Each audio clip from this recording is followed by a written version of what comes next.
Here with Lou Zacharilla. He is the co-founder of the Intelligent Community Forum, and he joins us from New York City. Lou, a lot of different threads I can pull on from your last answer there. Let's just start with COVID. I'd really love to get your sense, because you're immersed in this. How did that accelerate or decelerate some of the trends that you're tracking? Yeah, that's a really important question, Tony. In 2008, we actually wrote a book called Broadband Economies. And we predicted that broadband connectivity would be the driver of the new economy. For many, many years, people were asking us, what is it with this broadband stuff? You talk about it all the time. We talk about satellite communications and how important they are to people. But until COVID, until everybody had to stay home, until they had to make a living or run their lives through connectivity, like the device we're on now, Zoom, nobody really took that as seriously as they do now.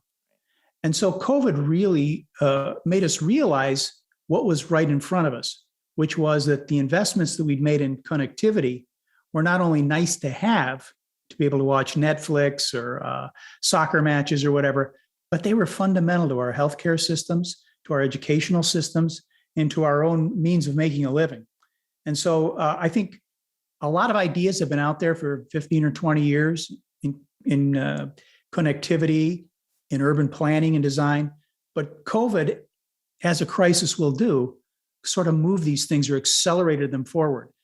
Because I guess, as Dr. Johnson said, nothing so concentrates the mind as the prospect of the noose. And we were looking at it. Right. So now, of course, one of the things that has come out of COVID is that now with things loosening up, there's an ability to interact with people again. Is that easier to do or harder to do when you're in a small or medium-sized city versus the large metropolises? Well, it always depends who you are, of course. Every individual and every community is different, but I would say it's easier. The distances to travel are shorter. Places are safer, generally. The communities have more trust. You need to get out more in a smaller place. Civic institutions and gatherings seem to be more robust. So I think it's easier. Okay.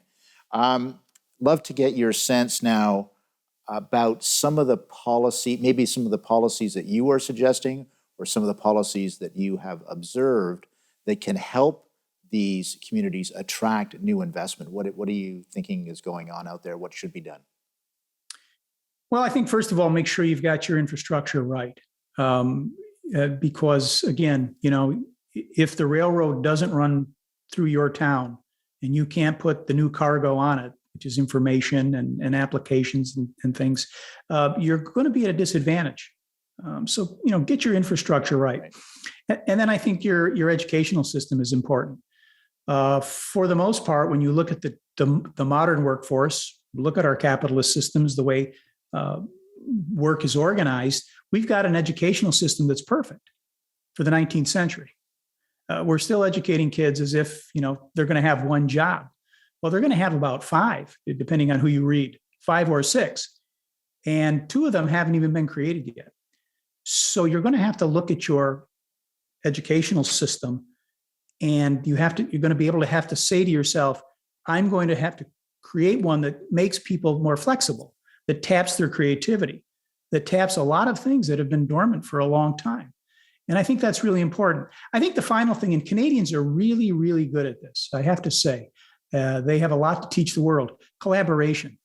What will be really important, and you probably understand this, having served in political office, is that the local governments, the academic institutions, and the private sector really do need to work together, right, to plan.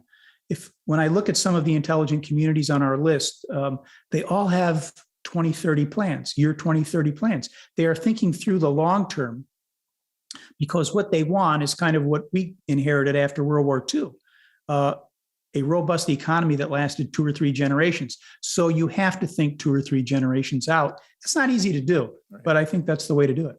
We've got about 30 seconds before the break. Are you saying, though, that a lot of communities, or maybe let me put it the other way, too few communities are doing that kind of planning? Is that something that you'd like to see more of? I would. Yeah, I think the forces of change are incredibly dynamic, and we would like to see human intelligence leveraged more. It's a great natural asset, and we only use about 3 or 4% of it.